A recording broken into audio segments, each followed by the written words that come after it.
The morning Camal received the order, the cane fields seemed to lean closer, as if to listen. He had been taught, by Luanda's voice or by his own bone, to measure a life by what must not be surrendered. He could resist in some ways that no one would witness, could marshal a run to the Quilombo or a last-ditch, violent denial. But the Baron's reach was wide, and the choice offered him was narrow: compliance or pain in ways that would repay suffering across years. Camal walked toward the house with a weight tightening his chest, not because he believed the order right, but because survival had taught him the geometry of small decisions under overwhelming force. The first night they were brought together was not what the Baron had imagined. The house servants moved with their own private dread. The bedroom that had briefly been a place of the Baron's designs became instead an uneasy theater of silence. Camal stood by the doorway as if he could measure the distance between two lives by steps. Leopoldina, when she saw him, did not look at him as an object, but as a human being shoved into something obscene. Her fingers closed on the edge of the bed, knuckles white. Tears came and left like slow visitors. There were apologies, hers whispered, his stoic and soaked in a dignity that did not shame itself. They did not consummate an act of intimacy that night because there was nothing to consummate, only a law of force being applied. Instead, what took root between them in the small hours was conversation. It began with the softest of things, the mention of Luanda's name by Camal, the naming of an herb that cooled fevers, the way Leopoldina admitted, with a voice that trembled, that she knew letters and could teach. Conversation is small, and yet it is the first honest thing two strangers can offer. They found themselves talking until pale shifts of dawn pulled light across the curtains. They spoke of things they would not have said aloud elsewhere. Camal of remembered songs and small rituals to the oryxas that his mother had braided into him, Leopoldina of books she had read as a girl, of a city life that had always felt like a borrowed costume. They spoke too of loneliness, the Baron's shadow a presence in both confessions. These nights became an unruly thing the Baron's bookkeeping could not anticipate. He thought he was arranging bodies to secure timber-like continuity. Instead, the order set in motion a sequence of human recognitions. In the hush between obligation and resistance, Camal and Leopoldina discovered one another as people. He taught her how to tie a knot that would keep a wound from opening. She taught him the letters that made certain words real.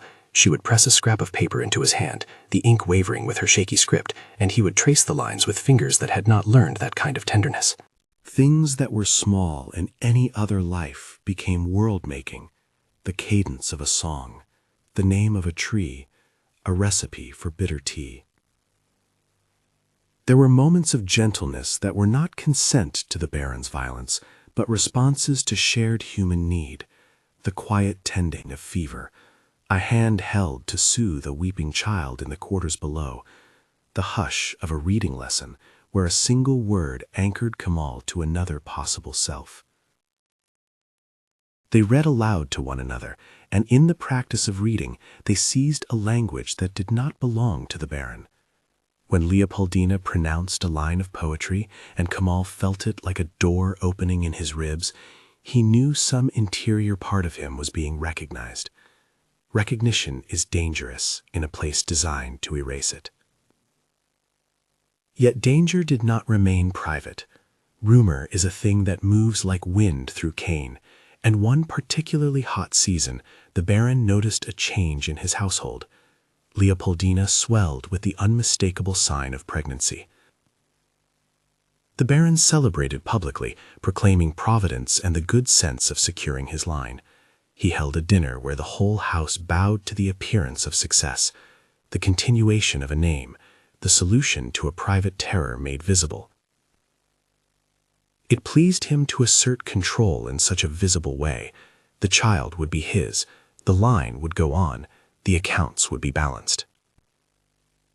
The child's birth arrived as a storm. Rain came heavy and sudden, thunder flattened sound. The world outside the house reduced itself to brown water and wind. In labor, Leopoldina was a small, fierce thing. The birthing room held a condensed lifetime of fear and determination. When the child arrived and was lifted between hands sticky with the work of birth, the room inhaled and did not exhale. The baby's skin did not match the Baron's carefully rehearsed expectations. The child's mouth, the tilt of the eyes, the broadness of the brow, these were traits that mirrored Camal's face. The Baron's chest tightened, as if the air itself had rebuked him. That first sight of the infant broke something in Honorio that his money could not mend. He had planned for an heir. He had never planned for the humiliation of a visible lineage that refused his lie. His fury was a private thing made public by the child's features. He accused, raged, demanded explanations. In that trembling moment, Leopoldina made a decision that would reverberate through several lives. She walked between the Baron and Camal, and with a voice steadier than anyone expected, declared the truth she understood in the marrow. The baby would not be harmed. If the Baron sought violent retribution, she said, she would expose the frailty of his body, the truth of his impotence, and the scandal that would follow him like a mark for the rest of his days. She threatened not out of malice, but out of necessity. To kill the child or to kill Camal would be to let the Baron keep the script of power intact, to rewrite reality into a lie no one could live with. Honorio flinched, then struck back in the only way he could, with property. He took Camal from the house and sold him inland to a cotton plantation whose name carried the same weight as a sentence. There was a publicness to the sale, a demonstration of authority meant to teach others surrender. Camal was led away in chains, nursed backward by the smell of smoke and wet sugar, his eyes on the window where Leopoldina had pressed her palms like two small seals of farewell. She watched until his figure was a small dark knot on the horizon. She held the child then, like contraband and blessing at once. Camal's years away were long and stinging. The cotton plantation was a different language of labor, paler fields, overseers with different cruelties, nights of aggravated hunger. But inside the hardness he carried, the small customs his mother had given him, songs to call a child's name back into the world, the careful prayer to an Odisha that held no promise of miracles, but offered bone and rhythm to stand upon, remained. He whispered the old names into the dark and braided them into his work, calling out to the ancestors as one might call a map. He endured beatings and naked hunger, but he kept his hands unbroken and his memory intact. At night he rehearsed Leopoldina's letters, the way a man might rehearse a litany of reasons to go on. Years slid by, and claims on land shifted like weather. Estates that had been held for generations were parceled. Fazenda Lacerda, older and ever more brittle, fell ill. Rumors of his death arrived like wind before a storm. The man who had tried to buy continuity had died without the satisfaction of calm inheritance. Property lines were redrawn. Estates were sold like furniture. In the chaos of auctions and legal papers, there was an opening. Camal found one tenuous thing, news carried by a woman who remembered him, that the house he had left still stood, and that Leopoldina, once sturdy in the way women could be when truth forced them to be, had died in private sorrow. The child, the fruit of the Baron's command, had been given to a convent. Nuns had raised her in a small town at a distance from the fazenda, teaching her a piety and simplicity far removed from the opulence that had birthed her. She was, in the accounts, living an unexceptional life, quietly apprenticed to embroidery and tending flowers. Camal planned his return not with triumph, but with a caution that had become habit. He came back across landscapes that smelled of both cane and new pylons, through towns that had learned to live on the edges of memory and commerce. When he returned, the fazenda looked diminished. The Baron's presence was a rumor of smoke. The quarters where people had lived in a network of mutual dependency were dispersed. Weeds had grown where children had once played. Leopoldina's absence was a silence that hummed. The convent where their daughter had been raised was a small place of stone and white, the world softened by the nun's quiet rhythm. He did not announce himself. He watched from a distance the girl who might have been his blood.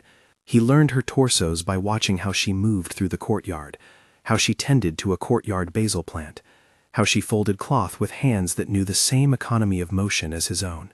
She had some of her mother's gestures, and she carried, in the tilt of a cheek or the line of a jaw, the echo of Luanda's long memory folded into a new frame. She was not raised to be a spectacle. She was raised to be steady.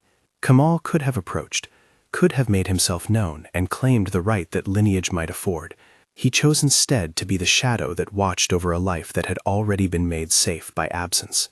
There is a dignity in what he did next that matches the quiet of the man he had been. He left a scrap where she worked, a small token like the ones Luanda might have braided, a strip of cloth with letters he had learned to write clumsily in the cotton fields. He left it without signature and without claim. It was an offering to the child, and to the ancestral memory that would hold them both. A single line of script that read, simply, "I was here." Then he walked away. Camal's final years, the ones that might have been written as glory or as tragedy, remained ambivalent and in some ways true to the life he had known. He found paths towards places where freedom was possible in incomplete ways, in fugitive communities that guarded one another at the edges of the map, in small houses where people exchanged shelter for stories. When he died, and whether he died alone on a road or by a fire in a small kitchen, history is quiet. He carried with him the certainty of having kept some part of his self unsold. The last images those who knew him remembered were not of chains, but of a man sitting under a tree, humming a song his mother had taught him, a finger tracing the letters of a name he loved from afar. In the telling, he did not die as a man extinguished by the Baron's order. He passed on as a man who had turned the Baron's attempt to own a future into a private resistance, a lineage that no ledgers could fully erase.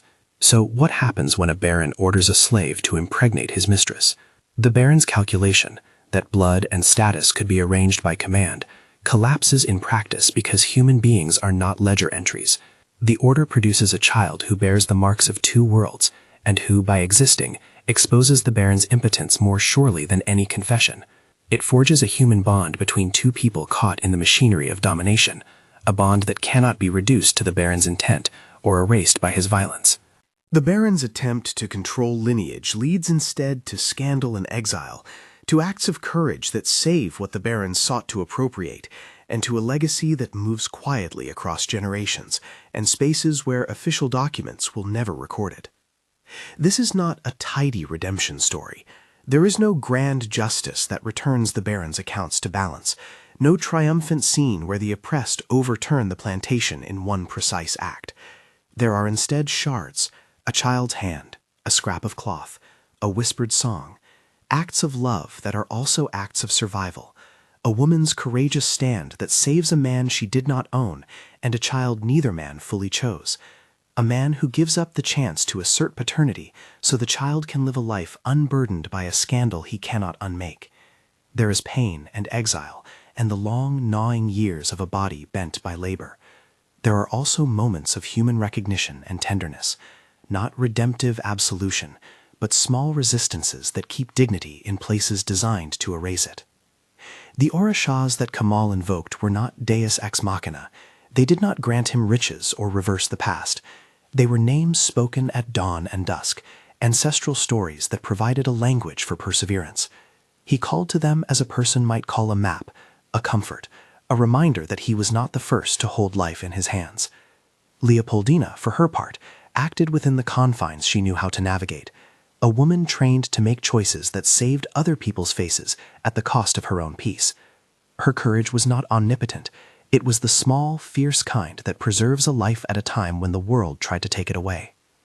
In the end, the daughter, raised by nuns, living a life of quiet labor and gentle piety, becomes the living answer to the Baron's plan. She is neither pawn nor spectacle. She is a human who will carry in her the complex, crossbred inheritance of command and resistance, of pain and tenderness. The Baron sought to own a future, and instead made a future that could not be named in his ledgers. The story that flows from that command resists tidy morals. It insists on ambiguity, on the enduring harm of violence, and on the small rebellions that let a people keep their story. If this tale reached you, and if it moved you, take a moment to share it or to leave a thought below, to honor the lives whose histories are often reduced to footnotes. Stories like this are how memory resists erasure. They are how we remember people who were counted as property and whose true legacies escaped the Baron's books. So when someone with power tries to arrange life by decree, the thing that happens is not what they deduct in their accounts. What happens is human: defiance, tenderness, shame, exile, memory, and the slow making of an inheritance that is not a name on a deed, but a life that remembers. In that remembering, there is a kind of freedom.